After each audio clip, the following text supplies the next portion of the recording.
अस्सलाम वालेकुम जी। आप देख रहे हैं आस्कर टॉक्स यूट्यूब चैनल। मेरा नाम मुश्तबा फ़ारूक अवान है। गुज़िश्ता वीडियो में आप लोगों के साथ एक दो केस स्टडी शेयर की है कि लोगों के जो बिल्स आए हैं उसको कवर करने के लिए लोगों ने अपने घर की कौन कौन सी चीज़ बेची है। और ये तो कुछ केसेस हैं, इसके ऊपर सुसाइड्स भी अटैम्प्ट हुए हैं। और लोग इस कदर जो है वो परेशान हैं कि यार हम बिजली के बिल पूरे करें या अपने घर का खाना पूरा करें। हम मार्केट में अगर ऑयल लेने जाते हैं, अगर हम महीने का जो साजो सामान जो हम खाना पीना होता है, किचन की चीज़ें या ग्रोसरी करने जाते हैं, तो वो हमारी अफोर्ड से बाहर होती है। जब घर में आके हम ज़रा पंखे के नीचे 2-4 घंटे बैठ जाते हैं, कुछ सुकून का सांस लेते हैं, तो उस वक्त जब हमें महीने के बाद एक पर्चा थमा दिया जाता है, तो वहाँ से जो कुछ हमने वो थोड़ा सा सुकून लिया हुआ होता है, वो भी तमाम तर ख़त्म होके चला जाता है। तो मतलब क्या कि हम इसके अगेंस्ट कर क्या रहे हैं, मैं इस चीज़ के ऊपर बात करने जा रहा हूँ आप लोगों के साथ। सबसे पहले तो हम देखते हैं कि जो कुछ हम पे करते हैं गवर्नमेंट को, मतलब जो जो सर्विसेज हमें गवर्नमेंट पे करती है, हमें सर्व करती है, उसके अगेंस्ट जो हमारे पास बिल्स आते हैं वो किस तरह के होते हैं, उनको हम जब पे कर रहे होते हैं तो वो इस कदर बढ़ते क्यों हैं। तो ये तो एक सबसे पहली चीज़ आप ध्यान में रखिएगा। जब तक आप लोग इकट्ठे नहीं होंगे, जब तक हम मिनहासल कौम इकट्ठे नहीं होंगे किसी भी इंडिविजुअल और कलेक्टिव इशू के ऊपर, तब तक हमारे साथ ये कुछ होता रहेगा और आपको और हमें ये सब कुछ सहना पड़ेगा। बात हम कर रहे हैं जनाब, हम मिन हासिल कौम इस पूरे सिनेरियो के अंदर हमारा क्या रवैया है। रवैया हमारा ये जी जनाब, हम जितने बड़े इतने हैवी बिल्स आए और इतने हैवी बिल्स आने के बाद हमें तो उसूली तौर पर रोड पर होना चाहिए था, प्रोटेस्ट अपना जो है वो रिकॉर्ड करवाना चाहिए था। और पुरअमन रह के हमें अपने अपने मसाइल जो हैं वो अपने अपने इदारों के और जो रेलिवेंट फॉरम है उनके ऊपर जाकर रजिस्टर करवाने चाहिए थे। और जो हम समझते हैं कि हमारे साथ ये जुल्म हो रहा है और डेफिनेटली हो भी रहा है, तो उसको जाके रिकॉर्ड करवा के उसके सलूशन को तलाश करना चाहिए था। लेकिन होता क्या है, सबसे पहली बात तो ये है ना कि हम करते क्या हैं, मैंने असल कौम हमारा रवैया क्या है। आज या कल या परसों एक दो दिन में जब प्रोटेस्ट स्टार्ट होंगे, वो होंगे भी या नहीं होंगे, लेकिन जो सामने सिनेरियो या जो हवाएं नज़र आ रही हैं, जो इन्वायरमेंट नज़र आ रहा है, तो होपफुली हो सकता है कि कोई प्रोटेस्ट हो। लेकिन जब होंगे तो मैं आज आपको पेश की ये बात बता रहा हूँ कि आप जब देखेंगे इन तमाम चीज़ों को, तो आप थोड़ा सा उसको डीपली ऑब्ज़र्व करें, तो प्रोटेस्ट के अंदर बहुत कम लोग मौजूद होंगे, बहुत कम। और अगर जो लोग नहीं गए होंगे, आप उनसे क्वेश्चन कीजिएगा कि जनाब आपका बिल कितना है, तो वो कहेंगे जनाब हमारा 3,000 है, 4,000 है, 5,000 है। जो उनका रूटीन के मुताबिक बिल है वही आया, उससे कुछ ज़्यादा बिल हमारा नहीं आया। तो हमें ज़रूरत नहीं है प्रोटेस्ट में जाने की। मतलब क्या कि जब तक मुझे नहीं लगी तब तक मुझे दर्द नहीं हुआ। लोगों को लगी है, जिसको दर्द है वो जाके अपना दर्द तलाश करे। हम किसी दूसरे के साथ खड़े होने के लिए, उसके मसाइल के लिए, उसके मसले के लिए रेडी नहीं होते।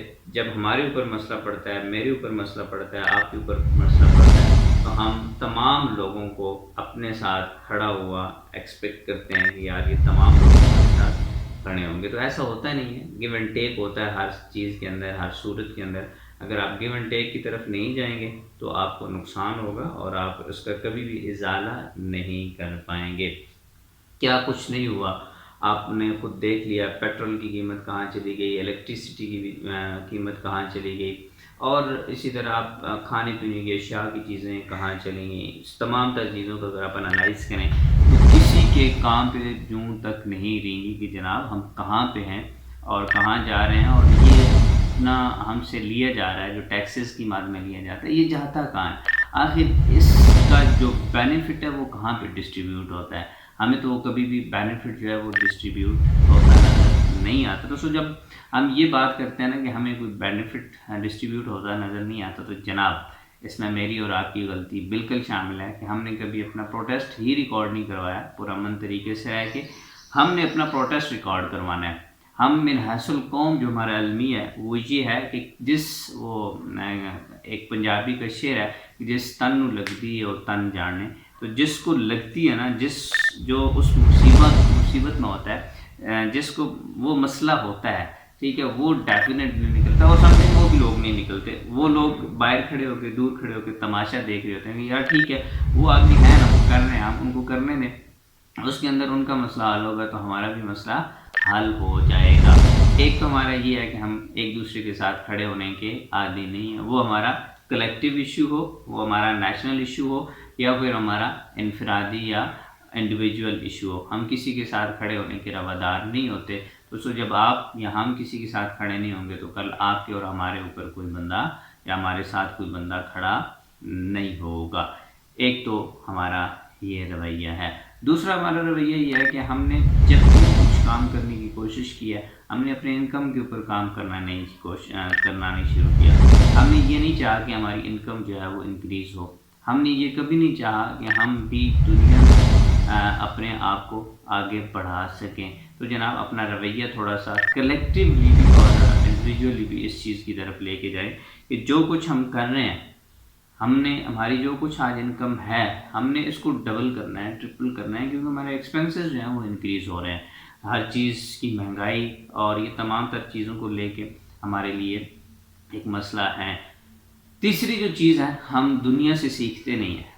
دنیا کیسے آگے بڑھتی ہے، دنیا کیسے آگے بڑھ رہی ہے. آپ کو کل بھی یا لاسٹ ٹائم میں نے کسی ویڈیو کے اندر آپ لوگوں کے ساتھ بات کی تھی کہ یار اگر آگے بڑھنا ہے نا تو آپ نے کچھ نہ کچھ اسٹڈی کرنا پڑے گا. آپ کو چائنا کو دیکھنا پڑے گا کہ چائنا کیسے جو ہے وہ اتنا زیادہ ترقی یافتہ ہوا، ڈیولپ کنٹری بنا ہے. آپ کو انڈیا کو دیکھنا پڑے گا کہ وہ کیسے چاند پہ پہنچا ہے. آپ کو بنگلہ دیش کو دیکھنا پڑے گا کہ آج آپ سے ان کی اکانومی کیوں بڑھی ہے اور کیسے بڑھی ہے. آپ کو جاپان کو دیکھنا پڑے گا کہ بالکل سیاہ راکھ ہونے کے بعد دنیا کے اوپر دوبارہ سے ایمرج ہونے کے پیچھے آخر راز کیا تھا. آپ کو یہ بھی دیکھنا پڑے گا کہ یار ایک افیون زدہ قوم آگے آج دنیا کی سیکنڈ ورلڈ لیڈر بن گئی ہے، تو آخر اس کے آگے بڑھنے کے پیچھے راز کیا تھا، کن چیزوں کے اوپر کام کیا گیا. آپ کو یہ دیکھنا ہوگا کہ کل تک کوریا جو بالکل کچھ بھی نہیں تھا، آج وہ ایک دنیا کے اندر اپنی پاور رکھتا ہے. تو اس کا اتنی گروتھ کے اندر آخر راز کیا تھا. بیک اینڈ پہ ایسے کون سے کام تھے، ایسے کون سی ریسورسز تھے، ایسی کون سی پالیسیز تھیں جو کام کر رہی تھی، جس کی وجہ سے آج وہ دنیا کے اوپر ابھر کر آ رہے ہیں اور سامنے کھڑے ہیں. تو اسی طرح دنیا کے بہت زیادہ ترقی یافتہ ممالک کو اگر آپ اسٹڈی کریں گے تو آپ کو دنیا کا رویہ سمجھ آ جائے گا اور نیشنز کا رویہ سمجھ آئے گا کہ وہ کسی بھی ایشو کے اوپر ایک دوسرے کے ساتھ کیسے کھڑے ہوتے ہیں اور اپنے ملک کی املاک کو نقصان نہیں پہنچاتے. اپنے ملک کو اپنا گھر تصور کرتے ہوئے ان تمام صاحب اقتدار لوگوں سے اپنی بات منوا دیتے ہیں. وہ اپنے ریکارڈنگلی اپنے مطابق پالیسی بنوا لیتے ہیں، اور ایسا نہیں ہوتا کہ وہ پالیسی بنتی ہے اور 1 یا 2 مہینے کے بعد اسی کو وائلیٹ کر کے دوبارہ سے وہی رول اینڈ ریگولیشن امپلیمنٹ ہونے چلے جاتے ہیں. وہ ہر وقت چوکنا رہتے ہیں، وہ ہر وقت ہر چیز کے اوپر کام کر رہے ہوتے ہیں. وہ اپنی انکم کو بھی بڑھانے کی کوشش کر رہے ہوتے ہیں، اور اسی طرح جتنے بھی ایشوز ہیں ان کو ریزالو کرنے کی بھی وہ کوشش کر رہے ہوتے ہیں. سو جناب اگر ہم بھی چاہتے ہیں کہ ہمارے مسائل حل ہوں تو آپ کو اور ہمیں ایک کام کرنا ہوگا کہ سب سے پہلے ہمیں نیشن بننا ہوگا، سب سے پہلے ہمیں ایک قوم بننا ہوگا. جب تک ہم ایک قوم نہیں بنیں گے، آپ یقین مانیں جو کچھ آپ سوچ رہے ہیں، جو آپ یہ سوچ رہے ہیں کہ یار ہمارے مسائل کو آ کے حل کرے گا، تو کبھی بھی نہیں کرے گا. کیونکہ اللہ تعالیٰ بھی فرماتا ہے جو قومیں اپنی قسمت آپ نہیں بدلتی، کبھی بھی کوئی آ کے ان کی قسمت نہیں بدل سکتا. شکریہ.